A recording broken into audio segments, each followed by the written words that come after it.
પૂજ્ય બાલકૃષ્ણદાસ સ્વામી, પૂજ્ય હરિસ્વરૂપ સ્વામી, બધા જ મંડળના વહાલા સંતો, ઋષિકુમારો, વિદ્યાર્થીઓ અને દેશ વિદેશના ભક્તજનો,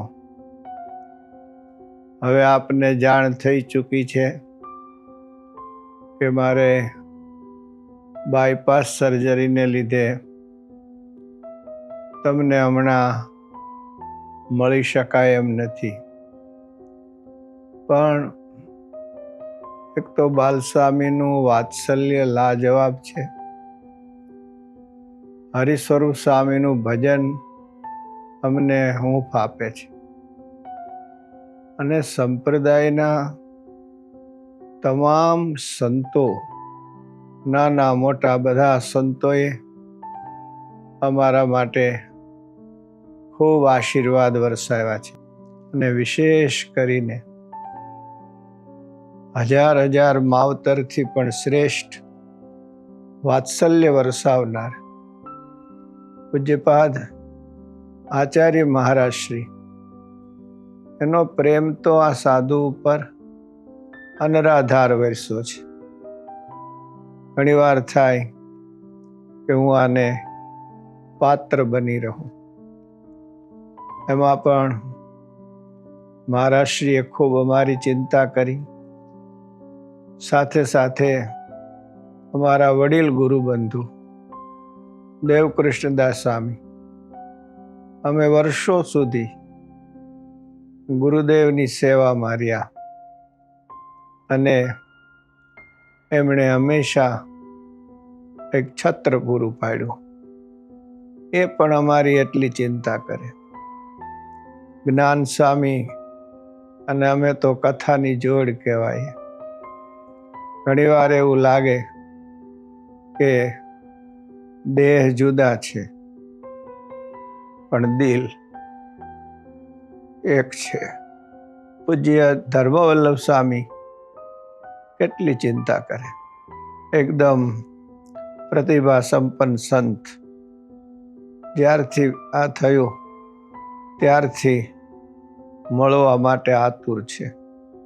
પણ આ પ્રસંગે આપ સર્વે જે આશીર્વાદ વરસાવ્યા, એમાં પૂજ્ય બાલ સ્વામી, એમના માટે તો મારી પાસે શબ્દો નથી. એમને હું વંદન કરું છું. ખરેખર માં જેવું એનું મોટું દિલ છે. સાંખ્યયોગી બહેનો કેટલું ભજન કર્યું. એમની સાથોસાથ દેશમાં અને વિદેશને ખૂણે ખૂણે તમે બધા ભાઈ બહેનોએ માળા કરી ભજન કર્યું. આને હું અમારા જીવનના આશીર્વાદ રૂપ અને મૂડી માનું છું. આખો સત્સંગ અમારા માટે શુભ લાગણી સેવતો રહ્યો.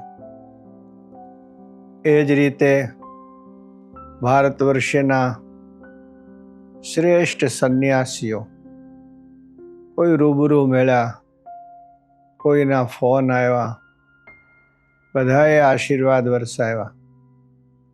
મને લાગે છે કે આ માંદગી મારા માટે વરદાન સ્વરૂપ બની ગઈ. મોટા સદગુરુ સંતોના શબ્દો કાયમ યાદ આવે.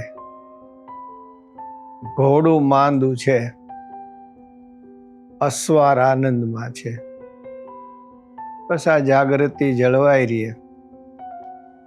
ભગવાને જે રીતે ધાર્યું એમ થાય.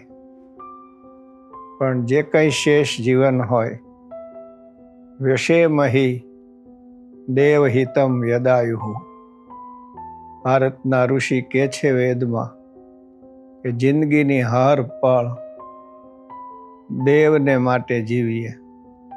દેહ માટે તો બહુ કર્યું. તો આલા ભક્તજનો, આપ સર્વને હું હૃદયથી વંદન કરું છું. વહાલા સંતો, તમને બધાને પણ વંદન કરું છું.